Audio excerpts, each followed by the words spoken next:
I'm gonna paste in as well. Hey guys, there might be a few out there in the audience here. We have Luke Stokes from EOS DAC, yeah, excited to have it. This is our weekly DAC and tokenomics call.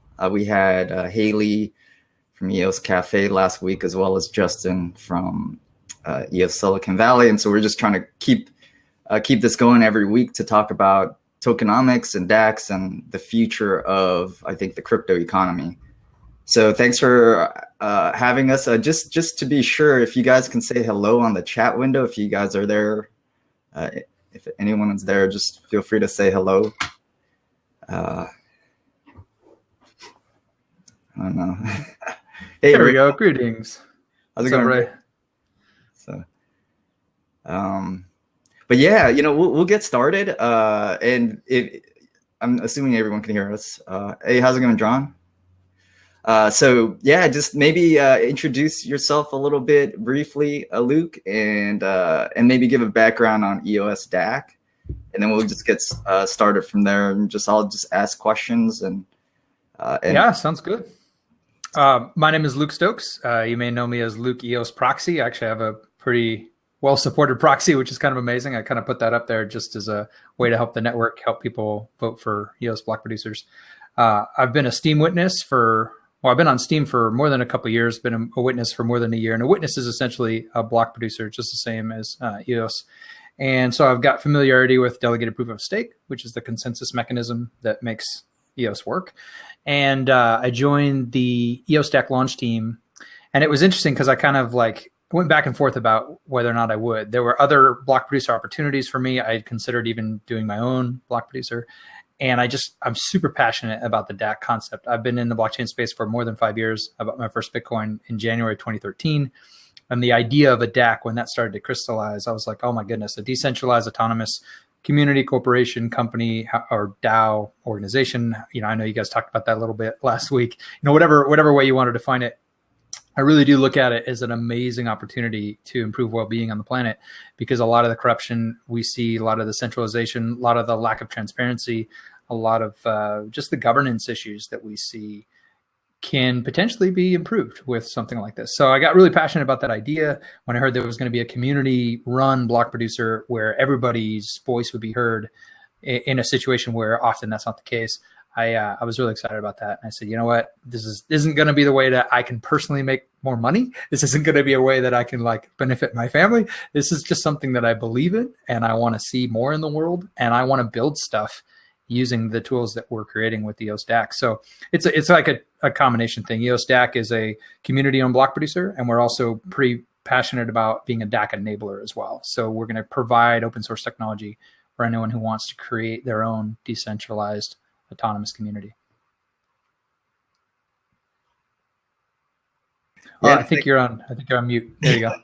Thanks. Thanks for the background there. Yeah, it's really kind of exciting to see this DAC model used for block producers. And I think the one question we left off with last week was just what your experience is as having this organizational structure as a block producer specifically. How are you seeing the benefits, or how are you seeing the challenges, or what are the advantages? It's tricky. I mean, even so, I'll answer your question talking about block production, but it also kind of that same challenge extends to a lot of different areas as a DAC. So one of the obvious challenges is how do you store the private keys? Things like that. Who owns the private keys? How's that kind of managed? And right now, currently within our system, Rob Allen, myself, and Michael Yates are kind of the block production team that's part of the DAC. So essentially, we got together, created a worker proposal, submitted it to the Genesis custodian board, the kind of initial launching board, and said, hey, we want to get paid this amount of EOS in order to provide this service for the DAC, which is block production.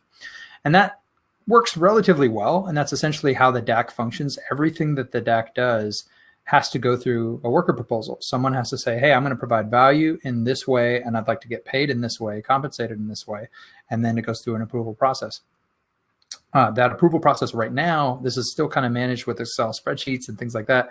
We are right on the cusp of launching a majority of that on chain as far as registering as a custodian, voting for custodians, and actually, and this is actually really cool. Dallas was at the hackathon in London just recently, and Sandwich and others were like, man, this is one of the coolest things we've seen. No one's doing this yet. But the idea that automated in the code, it configures the security for multi-sig, so that the 12 custodians that eventually do get voted in, they will then have actual control of the DAC with a 2/3+1 kind of a, with a different voting thresholds based on different things as defined by our Constitution. So the challenge is just kind of thinking through. It's more so just even running that process as a team. Like I'm also a witness on Steam, as I mentioned. I do a lot of that just on my own because I know like exactly what's to happen. I know I'm responsible for it and it's clear. But when you have multiple cooks in the kitchen type of deal, sometimes it's like, wait, are you going to take care of that? Are you going to upgrade that server? Are you going to manage that arbitration order? And so we just kind of tag team, and as the team's busy on one side, other people help out. So it's nice that we've got a group in London and myself in the United States. So we pretty much 24 hours a day, 7 days a week, we got people monitoring things. We got people that can respond quickly. And that part of it's really exciting. But you could do that with a distributed company just the same. So I think the challenge, it was mentioned a little bit in the call last week too, is the legal structure, because a lot of this is completely unknown. Governments don't know how to react to the concept of a DAC. And so I think our Constitution is a pretty great document. It's about 20 pages, and it kind of hopefully sets the stage for a new way for governments and traditional legal structures to look at these things. Whether or not that works, we'll find out. Like push comes to shove if we ever actually get like sued or something, right? That's where it's like, okay, now we have to find out. And so that's not necessarily specific to the block production side of it, but it also kind of is challenging when you're trying to, as a block producer, you have to build reputation, and that reputation is only as good as the people doing the actual work. So in a sense, eosDAC, its reputation as a block producer is kind of relying on Michael Yates, myself, and Rob, like the people actually doing that part of the work. And then, of course, we've got our marketing team and the people in social and our website developers, and there's a whole bunch of other side of it too. But if things kind of swap out, if different people move on and other people come in, as a DAC is kind of designed to do, it'll be interesting to see how that changes, our reputation as a block producer. I don't think anybody is moving anytime soon. I think we're all passionately excited and involved in what we're doing, but just something I've been thinking about as one of the most important things for selecting a block producer is their reputation and how much you trust what they're doing and that they're going to be a good actor for the network. Thanks for that. Yeah, I guess there are a lot of, just the DAC challenges are just broader. It's not specific to just being a block producer. Maybe we should talk about that first, about, just the broader space. Well, yeah, the obvious one that comes to mind is just, like I said briefly, managing security, passwords, logins, all that kind of stuff. Like who owns, for example, the login to manage the website? How do we as a DAC structure privacy? And, on the blockchain, that stuff's super easy. You can immediately just change permissions, have multi-signature permissions. I did a video a while back kind of demonstrating kind of the first payment of the DAC that was done as a multi-sig payment. And so that stuff is easy to do on a chain, but in legacy systems, it's much more challenging. And thankfully, a lot of systems have the idea where you can like set up an organization and then you can actually take someone's existing account and give them access and then remove access, that kind of a deal. So it's very easy. You don't have to kind of be like changing passwords and sharing passwords around, but not all the systems are that way. And even under that model, you're generally still, there's still a master account at some level. There's going to be like one person, like the Discord, for example. The Discord is kind of the focus for our community. We have a lot of people, having great conversations on all these different channels. But I think technically right now, I think I'm the owner of that Discord channel. Like we talked about it, who should be owner, and it's between Pramod or myself or someone else. And so they gave it to me, and it's kind of like, then that takes on some level of trust. And the whole point of a DAC is hopefully you don't have a centralized point of trust or centralized point of failure. And we've already seen this in some other communities. Like I know the Smart Cash community has had some challenges recently with different members of their community, disagreeing on things, and that creates a lot of challenges, especially if like people have access to, tip bots and things like that. Like that's what was being discussed in Smart Cash community recently. And so we're trying to decentralize things as much as possible. but it's challenging when you're integrating with the legacy systems. Another big part we could definitely get into is like banking and all the kind of traditional legal structures. I'm not a lawyer, so I don't know how far we should go with that, but I'll leave it to you. Yeah, might as well just talk about, I know you mentioned security, we can cover that, multi-sig you mentioned. And so let me see, let's just go to legal first, because that's the first thing you mentioned. So, and that's part of bank account liability, things like that. So practical stuff like bank accounts, I guess, is that, I mean, maybe explain what your thought process was about that. Because yeah, as a business, and you know, all your infrastructure you have to pay for in dollars, I'm sure, and then yeah, you have to convert from EOS to that. And so yeah, what are the legal challenges as like, can you structure it in a way that you're purely a DAO? And what are the challenges if you just want to just purely be crypto? And can you have a bank account, like, can you set up a bank account that way? Like, is there a way to do that? So these are all really important questions and really challenging things that, like, that's the reason we exist, essentially, is to explore these with real world examples of trying to accomplish it, and then hopefully figure out methods that work, and then clear the path for everybody that comes after us and say, here you go, we've done that, we spent 6 months figuring it out, and here's the answer in a box. You know, that's ideally what we're going to accomplish. That's what our goal is. Now, that pathway is going to be interesting. So a lot of this was set up before I joined eosDAC, but originally the idea was there was going to be an eosDAC Limited, which would be an actual traditional company structure according to West Anguillan law, and that was going to get a bank account, and you know, everything corporately that would be done through that as a service provider of the DAC. And so it's a beautiful model where you have the DAC here as this kind of completely on-chain entity, and then you have service providers, just people that fill out worker proposals and accomplish services. So in that case, you would have a service provider that says, hey, we are going to provide the service of, you know, signing contracts and having these, you know, infrastructure agreements with these ISP providers, and you know, where you're going to be storing your servers. And unfortunately, like, that it didn't end up working out as well as we would like. It was hard to get the bank account for a company that didn't really have much history or anything like that. The people involved started to recognize the liability potentially that would have been put on them in that situation in a legal framework that's very unknown. So they, you know, those people kind of were like, wait, maybe I shouldn't do this. And so all of that kind of led to us kind of going, what do we end up doing? So if you look on our website, we have a partnership with InfoComSec, I think it is. It's kind of an established business to some of the people that were originally involved in this had relationship with. And so they trusted them, and they essentially are kind of managing that process for us now. Ideally, I would love to see multiple service providers, you know, and that we could just swap as a DAC via the voting of the token holders and the, you know, in voting in the custodians who then make the decisions based on the worker proposals that are submitted, to just move between service providers as needed.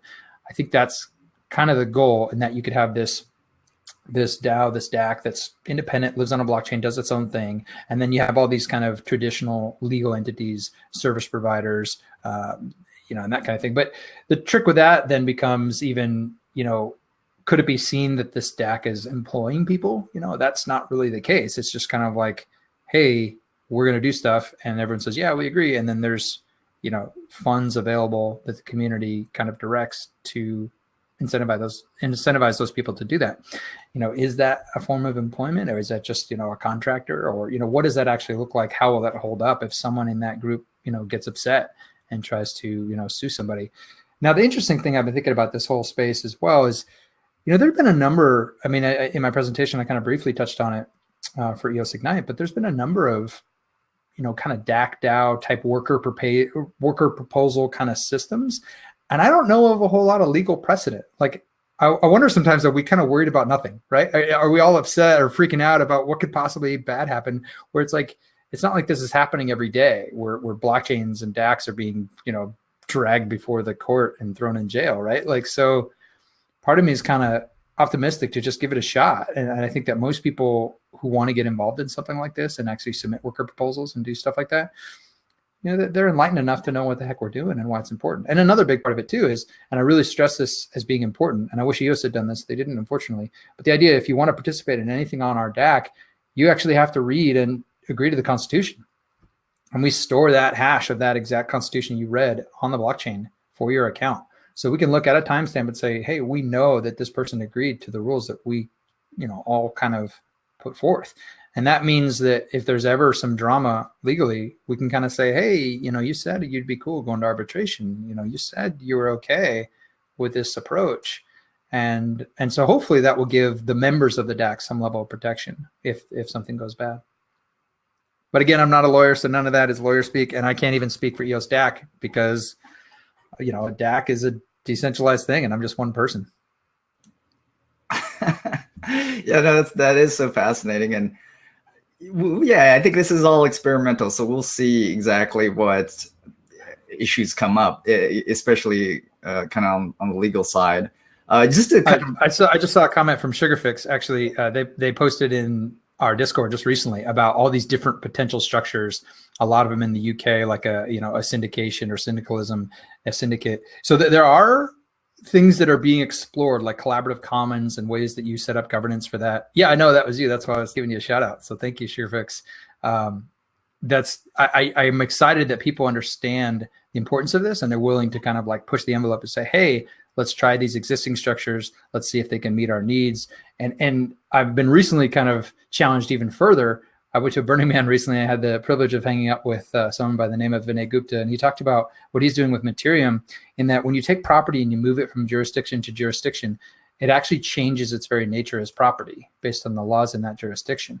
And so even if we could get something like a syndicate framework to work in the UK, would it work for members that aren't in the UK? And these are the types of challenges we're going to have to think about as the DAC is a global concept. How will different governments react to that? In that if they're trying to protect or control their citizens, they're going to have their own interpretation of property and how those laws get interpreted. So it's going to be interesting. And syndicalism and syndicate, I mean, I guess Sugarfix, are you saying that it's like the closest analogy would be a credit union in the US? Because I have to kind of look that or Google that term up to I've heard it before, but I got to refresh my memory on it. My understanding is the basic idea is you have a framework so that everybody that's participating is also somewhat of an owner or somewhat of a manager, somewhat of a, they've got stake in the game. And where that, my understanding, again, I'm not a lawyer, but my understanding is that's very challenging in traditional models because you either have one-on-one contracts where everybody understands contract law and it's like, hey, it's personal agreement, we agreed and we're cool, or you have corporate setups where it's like there's a limited liability company, there's some kind of corporation, and you essentially, to be a part of that, you kind of give up your rights a little bit and you kind of say, okay. And then also that corporation shields the individuals. So you're not going to take the individual and, take their house from them and throw them in court, but instead it's like the corporation has to deal with it. So this is kind of a hybrid in that we don't have that corporate entity structure that's known as far as the courts are concerned. But at the same time, we don't want a situation where if one person is mad at the DAC, then 100,000 people are impacted by that. Like every member would have to answer to that one person. So there are challenges, and I do like the credit union idea. I think it's definitely better than a lot of the central banks types situations we see, where again, member owned, member run, member governed. I think that's a good approach. So yeah, there's so many questions. Let me see. Constitution. You said you have a 20-page constitution. What's the high level, without getting too much into the details? Like, what are the main segments or I guess parts of the Constitution are major sections, I guess. Yeah, the major, I can just walk you through, and actually, if you guys want to check it out, you can actually go to members-dev.eosDAC.io, and you can start seeing some of our tooling that we're building, the member client, which is essentially kind of a software version of what the Constitution talks about. So mainly the Constitution talks about, you have to register as a member. So you have to agree to the Constitution and actually say, yes, I want to be a member of the DAC. Once you're a registered DAC member, and you have to hold EOS tokens to be able to do that, or EOS DAC tokens to be able to do that. And then you can actually create your own profile and submit yourself as a custodian. And then you can vote for the existing custodians. And then the custodians that get voted in a 7-day period, they essentially govern the DAC for those 7 days. That's a paid position. So as you submit yourself to be a candidate custodian, you actually say, and I'd like to get paid this much. So you have a little bit of skin in the game. You also have to And in the Constitution, it kind of just says, according to the rules agreed on, and the current rules we're looking at is you have to stake some of your tokens as well. So if you were to do anything bad, the DAC could just take your money. So you're incentivized, one, because you're getting positively paid, and two, you don't want to, loss aversion, you don't want to lose your stake as well. So those custodians they are then responsible for approving or denying worker proposals. And essentially everything the DAC does is open source and transparent, and it's done through worker proposals. So the members of the DAC, anyone can go and submit a worker proposal, and the custodians can review those, and they can say, yeah, that's a project that's going to add value to our ecosystem. It might be specific to eosDAC. Eventually it's going to be bigger than that and the entire EOS community. I'd love eventually for it to be even bigger than that and help the whole world. And it's going to be obviously constrained by the revenue that we could generate. Currently, the DAC generates revenue through block production rewards on EOS and some other blockchains we're looking at as well. But we'd love to be higher up in the rankings. We've been a top 21 block producer for most of the life of the chain, and we're currently a backup producer. So, here's my little pitch for eosDAC. If you haven't voted yet, definitely give us a look and give us a vote, because I think we're a technically excellent block producer, but we're also community owned and community operated, community minded, which is important. So yeah, so that process then essentially those worker proposals get submitted, they get approved or denied. If they get approved, the work gets done, and then payment is approved through a multi-signature approach from all the active witnesses or the active custodians. And then those custodians, they pay out to the people, and they get to, the people get to claim their pay. And it's kind of a beautiful system where anybody can just jump in and jump out. The more I think about it, I think it's going to kind of make traditional employment obsolete. Like if you could just jump in and provide value for a week or 2 weeks or a month or 6 months, and then go travel for a month and then jump back in, and just that fluidity is a really beautiful thing. So, yeah, let's stay on that topic, because I think that's big. I think it's one of the greatest advantages I would think of DACs is that you have this flexibility, you have the ability to get people more involved earlier in the stage of an organization. Earn tokens or equity in a project rather than just cash or whatever, just so a salary. So those kinds of things, the benefits of especially the upside. So how is that, like, how do you see that working with eosDAC? What are the tools that are necessary? Who are you seeing that are kind of contributing? How are you, those are kind of also the challenges, like how are you evaluating all the contributions? Is there that is definitely one of the biggest challenges, and it's even more so challenging right now. Like I said, we're still operating with kind of the Genesis custodians until we get everything on chain, the smart contracts for voting in the custodians and all of that. And then the next major, and that's almost done. That part is almost complete. The next piece that we have to work on is the actual worker proposals themselves, and making sure those are completely on chain as well. Currently, that's being done through just like shared spreadsheets kind of a deal. But it's all still transparent. There is, you can see change history on those documents, but we are, again, always moving towards decentralizing things. And that is one of the challenges as far as right now. The custodians are kind of just, the Genesis custodians are just kind of doing the best they can. But in the future, it'll hopefully be a lot easier in that it'll be a lot more transparent. So if somebody submits a worker proposal and the community disagrees with it, and they say, hey, why are you paying that person so much money? And these custodians say, yeah, it's cool, we'll vote for it. Well, then they can actually have that dialogue and say, wait, these 5 people didn't vote for it. These other people did, let's not vote those people in anymore. Let's vote them out, and make sure that we're going to make, not have wealth extraction happening on the DAC, but actually just value creation. That's what we're going for, is that every worker proposal is going to be creating value. And, it's challenging too, because I think a lot of people, they get an airdrop token and they do a little bit of research and they look at it, and some of them, maybe they missed out on the airdrop, or for whatever reason, they buy up the token, they speculate on it and get excited about, when Lambo, when Moon, and they want to 100x their investment. And that's understandable. I've been in the crypto space for a long time. I get that. But it's also challenging too if people get involved financially with something without understanding its purpose and goal. And so I really, my hope is that the people involved in the eosDAC really are excited about DACs. They really understand what we're doing and our mission to enable other DACs and be a community block producer. And so my hope is that we're going to see a lot of people that are excited about the eosDAC token because of its governance model, because of the potential in the future for other DACs to airdrop on that token as a way to support that community, as a way to get those DAC loving individuals actively involved in all of these new DACs that are coming in the future, you know, if we do our job well. And there's just, I think there's a lot of opportunity there for that to happen. But again, it's the tokenomics about the eosDAC token itself is still being defined. It's still figured out. And until we have a custodian board and we have a larger community involved with that, who can say, you know, I'm just one person. I can't define what the DAC is going to be tomorrow, let alone, you know, years from now. So it's, yeah, it's going to be tricky. And Sugarfix just had a great comment here. The hard part is preventing oligarchies from within governance. And that's absolutely the case, especially when you have a token stake weighted vote. You know, the number of tokens you have influence that directly, you know, influences how much your weight of your vote is when you put in our candidate, you know, custodian. And so we're going to work through those challenges as well. And ultimately, those who invest the most time and money and resources into the DAC have the most to lose. So I think there's some level of fairness there, that they should be the ones that have the most influence. The counter to that is if somebody comes in and just wants to extract a bunch of value, you know, they see those block producer rewards, for example, and they just want to take them all. You know, these are things that keep us up at night. Like, how are we going to prevent that? How are we going to protect the DAC and the members of the DAC from that kind of wealth extraction process?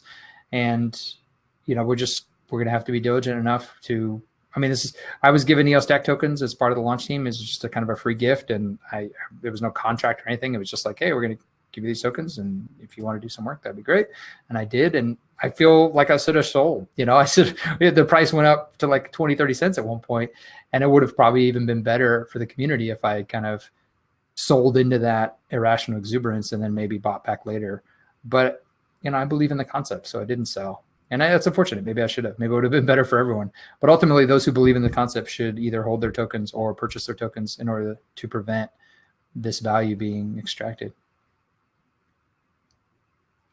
And before you touched upon airdrops too, so I wanted to get to that. So it's interesting. So you share dropped on a massive number of EOS token holders, and so I think that would definitely probably spread awareness, which is good, and got people curious, so that if they believed in the concept, that they would contribute. Then on the flip side, some people, like you said, are probably just speculators. They see the token and they don't. So what do you think of airdrops? What do you think? How successful do you think it was to do that? And or the other part is, well, people would argue people should have to contribute something to earn a token, and that might be a better model. So, and that's what we kind of spoke about last week. We were thinking, maybe the contribution side of things is a little bit more effective, but then again, it's like if you get something, there's this reciprocity, that you might want to give back. So it's like that anyway. So it's just, how do you? There's a lot of different perspectives on this, and one of the things I was able to advise Karma just a little bit, and one of the ideas that I've talked to them about is what they branded beautifully as the fair drop. The idea that you could do an airdrop but have a limit on the number of tokens, so that if certain individuals have a disproportionate amount of token holding that would give them a disproportionate amount of governance, then that can be handled by saying, hey, we're going to cap the amount we give, especially in a governance-based token. So that's one approach where you can kind of prevent, get a more equal distribution. I think one of the biggest challenges is the lack of equal distribution. And I think air grabs are a very interesting idea. I like those quite a bit, because you can actually go in and say, yeah, I do want to participate in this. And you could spend some RAM to kind of set up your slot so they can drop some tokens on you. So I kind of like that approach quite a bit, but it doesn't help as far as marketing, because it doesn't really, people hear about your project unless they're really paying attention. So that's the downside to an air grab, but I still like the idea. And I also think I agree that you do have to contribute value for something, there has to be some kind of exchange there, but I'm also really fascinated about the whole deeper philosophical study of like, what is value? What is quality? Like, how do we define these things? And I've come to the conclusion that a lot of it is just storytelling. Like we believe stories about pieces of paper with dead people on them, and we call those dollar bills, and it's just, that shared delusion, that story enables commerce, enables economies to function.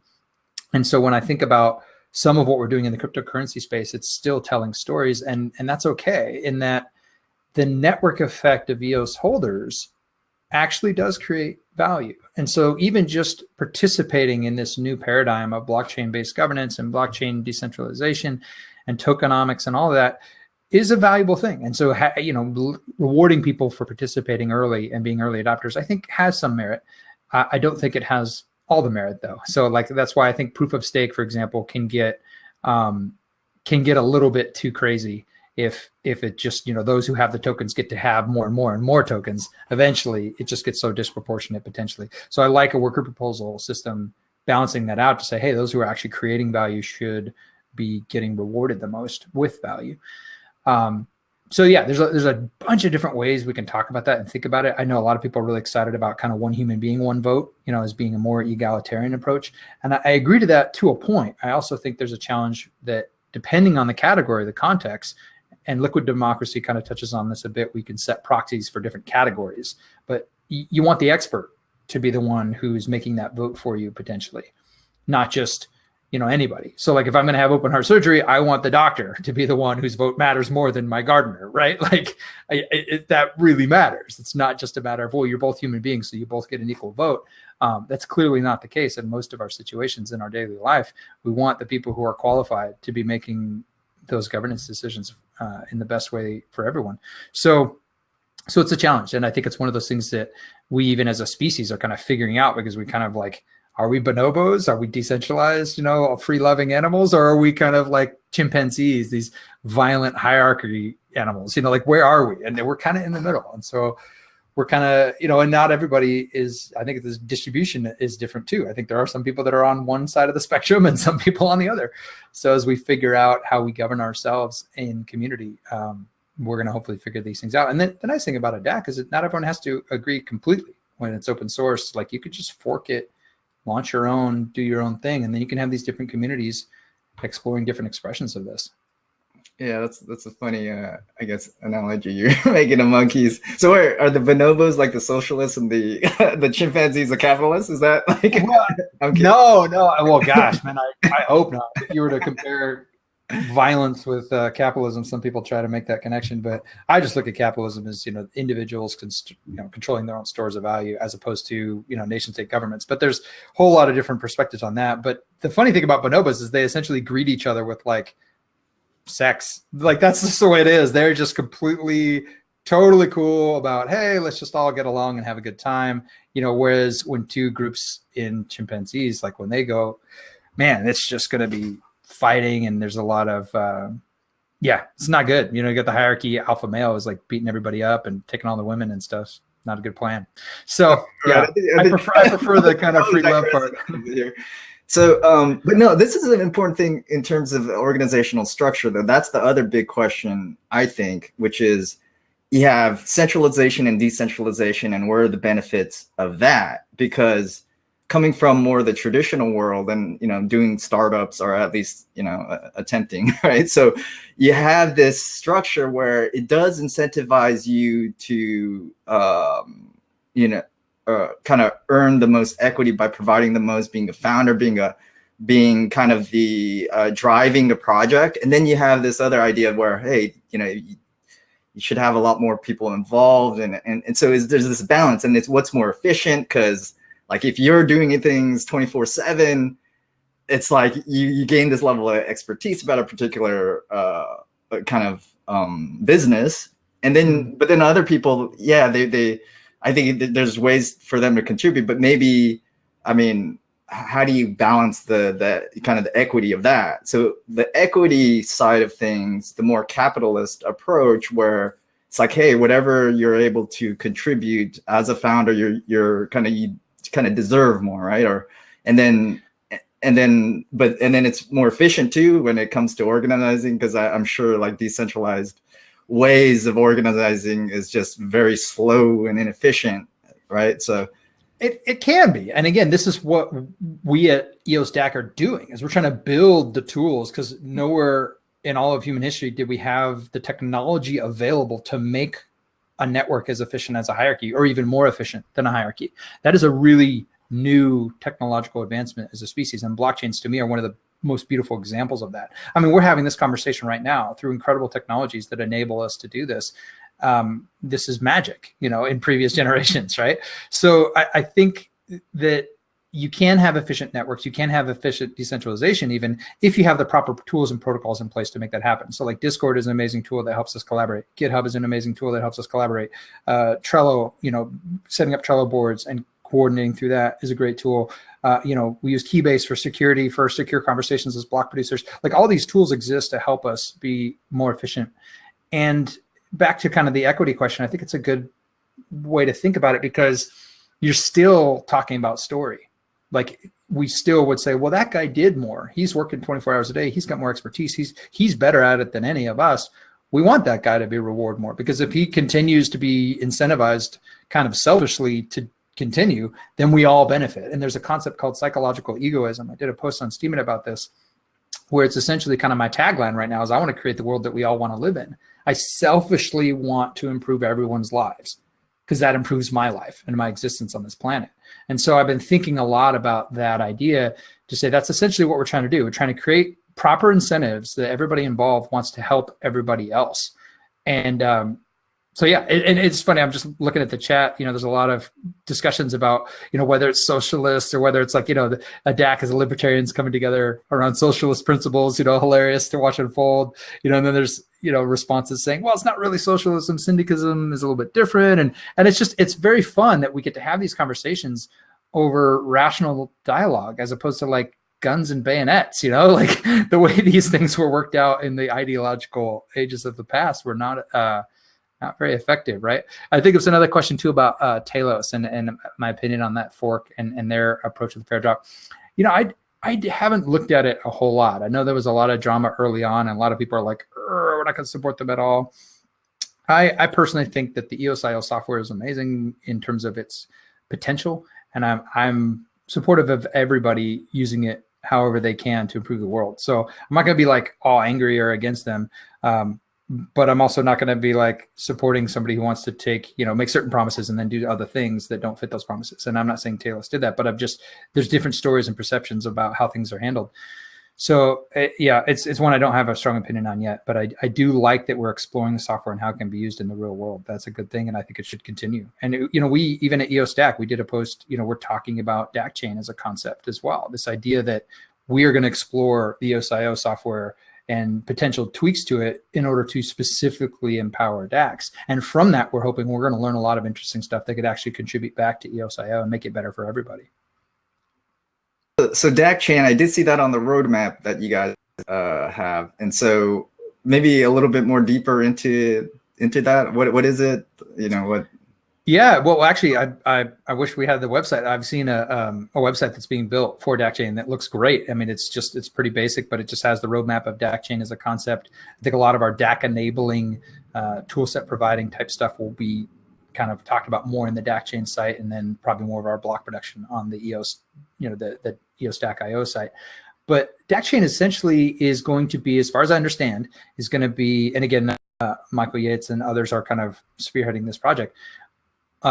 It's going to be taking the EOS.io software and figuring out what tweaks can potentially be made to make, for example, you know, the RAM costs not be so expensive for a DAC, to have a governance token and be able to airdrop their token, to make, you know, just certain things like requiring the constitution for participation, just like we did with eosDAC. So you'd actually have an on-chain, every member who wants to participate actually has a record on the chain saying, yes, I want to participate, you know, and that would be a requirement to use the chain as an example. There's a whole lot more. I don't have it all memorized, but you know, that this has been outlined on our website that's hopefully coming soon, that just kind of explains ideas we have about how to tweak EOS.io. And these are changes that are pretty big in that you wouldn't want to do it on a billion-dollar EOS blockchain, right? So we need a way to explore and test out ideas that are specific to supporting DACs. And we hope that if we can prove these ideas and they become valuable, people will recognize, hey, we should bring this back into EOS as a whole, because EOS as a whole is a DAC enabling blockchain with its, you know, smart contracts that can be modified, because a DAC is continually evolving. And if you were to do something like this on Ethereum, you'd have that challenge of like, well, we can't evolve, we can't change, we can't grow over time as our membership changes. So EOS is a perfect blockchain in my mind to build DACs on. And we need to make sure that we are positioning ourselves to do that appropriately. And we've already heard some stories of people kind of getting a little frustrated with, the arbitration forum, not, ECAF not being fully up and running as perfectly as they'd like right from the beginning, or your RAM costs too high, or, different, concerns with bugs or things like that. So it's basically just an exploration of how the EOS.io software might be tweaked and some parameters might be tweaked in order to better serve DACs. But it's totally a test net. It's totally like an explorative thing. We're not trying to like fork EOS or bring anybody away from EOS in any way. We look to be partnering directly with EOS completely, for sure. Okay, good to see. Yeah, I'll look forward to the website when it comes out. It's not out yet. No, not yet. I don't believe it is. But I mean, it's an IP address I probably shouldn't share at this point. But yeah, but I have seen it, and it's a pretty cool that it just kind of walks through like what our goals and plans are for DAC chain and how that's a project of the EOS DAC. Okay. So, and then anything else on the roadmap you guys have coming up? DAC chain seems to be one big one. Anything else that's? Yeah, I mean, we're hoping, like, hopefully within the next couple of days even. Dallas has been doing some amazing work, and along with Kaz and Nano and Nod and a bunch of people working on our member toolkit. So like I said, you could see the dev version of that now. We hope to launch the production version of that very, very soon. So you can, and if you haven't already, please do this. If you have eosDAC tokens, go ahead, go to members.eosDAC.io and register those tokens so you'll actually be a member. Check out our constitution. And as a member, then within days, hopefully, maybe next week, maybe this week, we'll see. Go ahead and, if you want to be a custodian, set up your profile and register as a custodian, and then take a look at the custodian profiles and actually use your tokens to vote for them.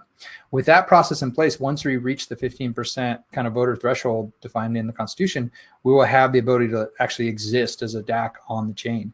And then once that's in place, again, when we're already doing this now, you could submit worker proposals, things that you want to do to add value to the DAC. You could do that right now and get paid for that. And the next piece after the member client is what we're calling the DAC toolkit. The DAC toolkit is essentially the member client done in such a way that anybody can use that software and they can brand it for their own DAC. So even just this weekend, I was already thinking like, oh man, how am I going to use this personally? So I was thinking I could create my own training token, a token that has zero monetary value, but we could use it to train people how to use EOS, get a wallet, use strong, security protocols for managing your password, transferring the token back and forth without freaking out because, you think you might get hacked or something like that. If the tokens doesn't have any value, people won't be too concerned. Or I could have that training around that, build a training kind of DAC essentially, where I could teach people how to use cryptocurrency, something that I do. And I was thinking, why not make it as a DAC? And I could give myself one voting token to begin with. And then I could start doing worker proposals. Even if I was the only custodian, the only person part of this idea, I could create a story from the very beginning of how I added value. I'm going to do $500 worth of work, and I could explain the work I did, and I could demonstrate that on GitHub. I did the work, and that story could give me more tokens. And eventually I start doing something of value, and other people could say, hey, that's really cool. Can I participate? And they can either participate by doing a worker proposal and getting tokens themselves by adding value, or they could actually go, hey, I want to just buy that token to keep you doing what you're doing and support the value of the token so you could extract some of that value for your living expenses. And we've kind of seen this already with Nathan James and Scatter. The community has created, these funding campaigns to make sure that he keeps doing the awesome work he's doing, which is just phenomenal, and I look at that as something that is kind of an emergent reality of these new systems. Is when people think about helping others, then those people want to come back and contribute. All right. Yeah. Awesome. So look forward to that. We should chat offline about that too. Like any kind of, that's what I was going to ask, like the EOS DAC toolkit and the DAC enabler part of your platform. I'm really excited about. So I'm also want to help contribute to that area as well. So let's open up. That's awesome. Like I would hope that like everybody who's got an idea today where they're like, I'm going to build a company, they would at least consider the idea that it might be better to build it as a DAC. It might be something that's bigger than themselves. It might be something that could outlive them. It might be something that, their entire community could be involved in. And that's the power of a DAC. That's something that, because whenever you're doing it just by yourself, you're a single point of failure. You are, open to corruption even. And so I want to encourage all the entrepreneurs, anyone who sees this video, to think in terms of, if I've got an idea to produce a product or a service, maybe I could consider doing it as a DAC. Yeah. You could, I think, exactly what you're saying. I'm excited about that because you could be involved in multiple projects. I don't think it's as stressful. And I think, well, it should be somewhat stressful if you're doing a startup, but if you could do it as a DAC and have a lot more contributors help out earlier on, I think it's just probably better for just the lifestyle of an entrepreneur to create it that way. So we got we'll get 10 minutes for questions and answers. Luke put his he's on Twitter and Steam it, so go follow him. And I totally love that statement where you're saying, I think we're there where I think it makes sense for people to consider DACs from the very beginning, like whatever they're thinking about. So just figuring out the details maybe will take a little bit of time, but I think it just takes time to run a successful startup anyways. And I think we're just about there where it could be very effective. So anyways, any other questions from the audience? We got 10 minutes and then we'll just do a Q&A here. Yeah, so I saw a question about where you can donate funds to Nathan James. I think Ash Oro tweeted out and started a campaign for that. And I think Nathan replied was like, "Oh, I'm good, no worries," because he's got his own token actually that he launched as well. And that's one way that you could support what he's doing is check out the scatter token that he, I think it's called the Riddle, RIDL, I think. So that's one way you could support him. Definitely check out, you can even just Google for, crowdfunding for Nathan James and stuff. Yeah. It is a work in progress, but they're, moving forward a little bit. And then another question on there is, and as a DAC as an investment fund, the challenging thing when you start thinking about terms of investment funds and things like that, the financial industry is highly regulated. So like, for example, even just doing an airdrop puts you into the sights of the Securities and Exchange Commission regulators. And so a lot of people thinking, oh, we just did an airdrop, so we don't have to worry about them. And I don't know that's necessarily the case. They can make an argument that if you're giving something of value and there's an expectation of return, that you're essentially giving out a security. And if you go down that route, you could put yourself at risk and the community that you're trying to build at risk. So these are different challenges that we have to figure out.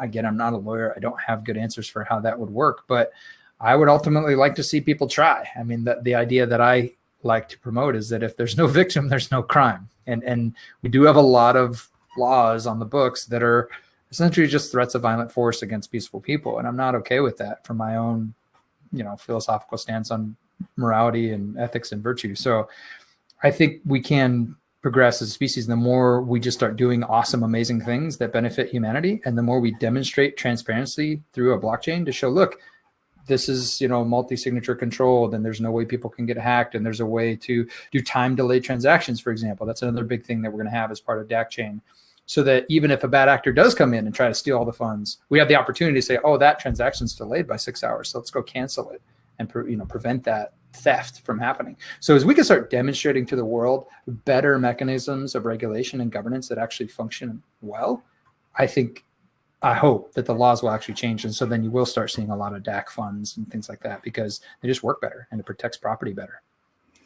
One follow up to that, I think you could just create a security or just company on the blockchain and just be outside of, regulatory purview. And there, I think there's reasons though, as a, anarcho-libertarian or whatever, I think, you get this arbitrage, but I think there's reasons for that. You don't want to see, there is liability if you're, you commit fraud and those kinds of things. So you're kind of immune to that. So I would say we need to build kind of self-regulatory organizations kind of on top of this to prevent like what the regulators are most afraid of, right? So, and have some kind of liability for companies when they do that. So I think you're kind of immune because they can't do really anything. You're on this blockchain.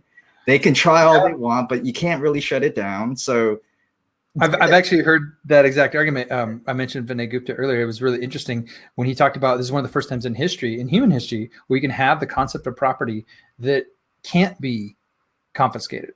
Like you can't seize their, garnish their wages or, seize the bank account or, it's like you can't roll into their house and put a gun to their head and say, open the safe. It's like, it's the physical property can be confiscated. Your home can be confiscated. These things can be confiscated in the real world. But when it comes to private keys, it's like, like, where are they going to torture you to give up your private key? It's like, ultimately, this is much more difficult for property or control of the smart contracts that are part of a DAC, as an example, with those private keys, to extract that via threats of violence or any other mechanism that has been used in the past. So I agree with you to some point that it's kind of cool. We have this power, but we also have a lot of responsibility because we're a target for sure. Those in power like to keep power, and that's understandable. And we do, I think, have to demonstrate a better mechanism going forward that's at least 10 times better, so that people will go, hey, maybe this is more beneficial than the traditional model. Maybe I'm going to focus more of my time, energy, more of my attention to this new space than bothering to even register as an LLC or stuff like that. So these are the kind of things that we're going to have to prove out, I think, to the communities that we're a part of. So they recognize, like, hey, this works better. It actually has regulation that functions. It doesn't give us the Enrons and the Bernie Madoffs of the world. It actually, it's provably cryptographically secure and transparent, and people know what's going on, Yeah, absolutely. Yeah. And I agree. We have the power, and then now it's just a matter of just setting it up. We have more responsibility to make sure that there, the reasons why there is this regulation, at least the intent is to protect consumers oftentimes, right? So, so that's the story anyway. But yeah, I remember. But that's what gives them consent, right? Like they tell the story that everyone goes, "Oh yeah, I want to be protected," But I loved your point you made in last week's video about, like, we don't want to go so far ahead of ourselves that we forget why all these legacy systems even existed. Like, they did have important things that they were trying to solve, problems they were solving, and protections in place. And I think it is important to learn from that. That's one of the reasons I like people like Thomas Cox. When he talks about governance on chain, he's thinking about what has been done for a long time up to this point. And there are a lot of great books about, managing collaborative commons and things like that, that I think we all as a community should take seriously, because we don't want to just be like, hey, look, I came up with this new idea. And we're like, yeah, congratulations. That's been going on for hundreds of years. Whether it's syndicalism or something else, there's going to be terms that we need to learn and understand at a deep level if we're going to actually build something that lasts, because there are pitfalls with each and every one of these approaches that many of them have already been explored in a lot of detail. Yeah. Sounds good. Yeah. I'm an anarchist libertarian. So I'm just trying to give the other perspective, the other side, especially because it's reactionary. They something goes wrong, they overreact, and then there's new regulation that just really makes it so restrictive on innovation, whatever. So anyway, so I'm just saying, okay, well, there was some kind of at least initial purpose behind it, and it's reactionary, so it's just they kind of become too restrictive, of course. But yeah, that's why I feel like we have this whole new potential to experiment with, like, kind of in freedom, right? And really have the power to dictate like what level we think we need, right, to protect people, because we all want to do the best job we can as a company, right? So yeah, and I think a big part of that, and I mentioned this in my talk, and it's something I've been thinking a lot about, is that just aligning incentives correctly is going to have a huge impact in helping that, where you have the customers are aligned with the kind of owner investors who are aligned with the actual users of the system. And once those motivational incentives are not conflicting with each other, but actually empowering each other, where, as an investor token holder, you see something and you're like, oh man, I'm going to go use this token as utility as a user. And then you find a problem and you're like, oh, I'm going to go fix that problem as an employee, or I'm going to pay someone to fix that problem as an employee and get rewarded for doing so, which increases my token value. And like, that is a beautiful little cycle of benefit for everyone involved that I would love to see more of that. I really think there's going to be an incredible amount of prosperity when that becomes commonplace, as opposed to the current system where everyone's just in conflict with each other. Where it's like, man, I just want the cheapest price. I just want to do the least amount of work. I just want to maximize my investment. And these things just, they're conflicting with each other all the time. Yeah. I'll follow up with that too. This is kind of interesting, because one of the big questions, and I'm still debating, is like, if it does align incentives, but what we have a system where people, I think, like buying tokens just for speculation, right? Rather than utility. And so now I'm leaning towards the idea that you probably want to split that token rather than keep it as one, because sure, there's this potential alignment with consumers, investors, and entrepreneurs, right? But it becomes where to at least right now, what I've kind of think is that, you know, there's just so much speculation. People buy tokens for speculation, like 99% just buy for speculation. They don't buy for utility, right?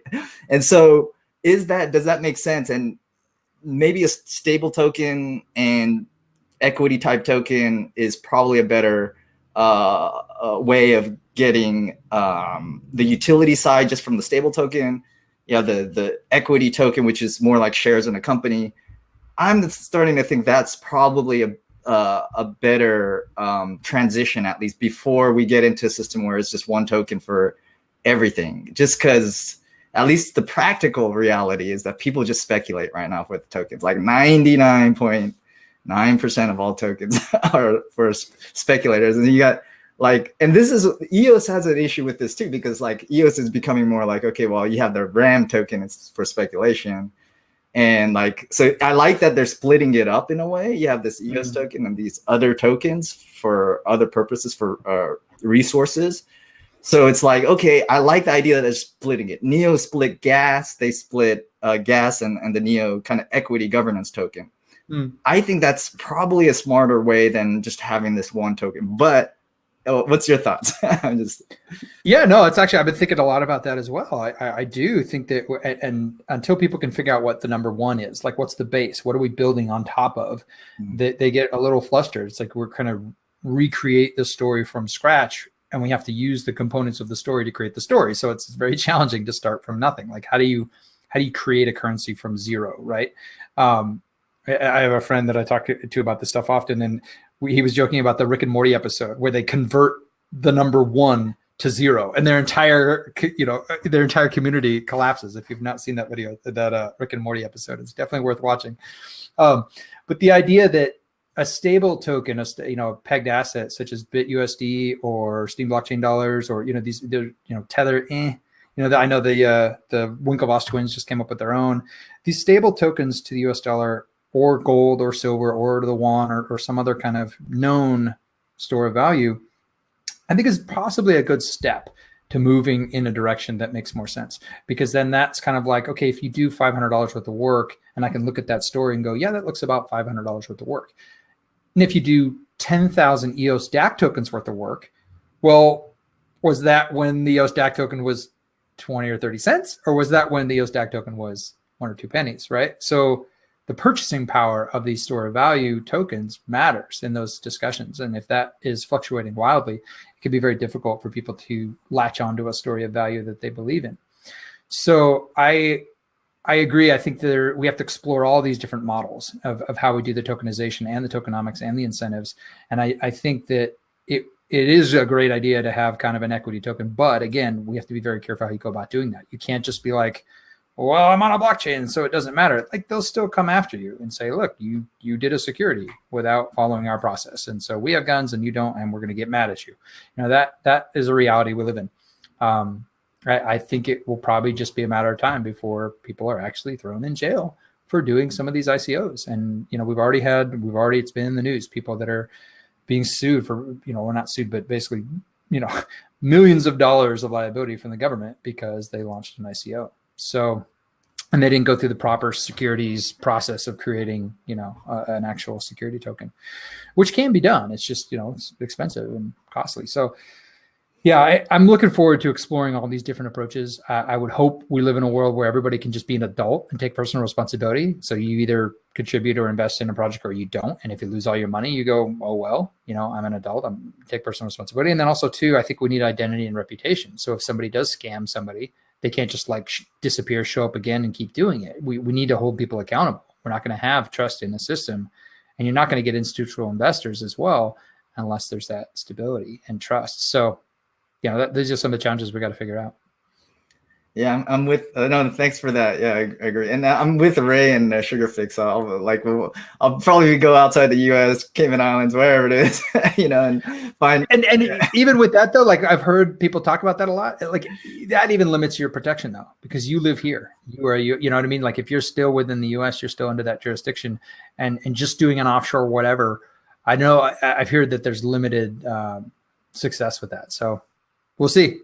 Yeah, we'll see. You do have to leave probably the U.S. if you're going to do that. So yeah, there you go. Right, move to the Caymans. Yeah, that's right. Well, my family and I, we're moving to Puerto Rico by the end of the year, and we're doing that partially, not entirely, but partially because of the Act 20 and 22 law, which basically says if we get approved properly, that we don't have to pay as much in federal taxes, and I can redirect that money as I see fit to improving humanity and helping projects, and importantly, not supporting military-industrial complex. So. As the question was asked, so I don't get to vote anymore. I'm not a huge fan of nation state voting at this point. I think it's in many ways kind of a way to placate people to make them, I'm helping, but ultimately it's still kind of supporting violent people. So it's kind of, yeah, definitely not look for president. But it's interesting though. Like there was a question here asked earlier about the different versions of the Constitution and whether or not we should have, whether it should be stake tokens or not stake tokens. I finished reading Taleb's book, I forgot his first name, but Skin in the Game. It's a great book that kind of talks about how our species works Nassim, thank you. That these motivations are important. How we do our motivational psychology is important, and we have to have skin in the game to make good decisions. So I'm personally in favor of rewarding staked tokens and voting in terms of, rewarding isn't what I meant, but in terms of like honoring that skin in the game.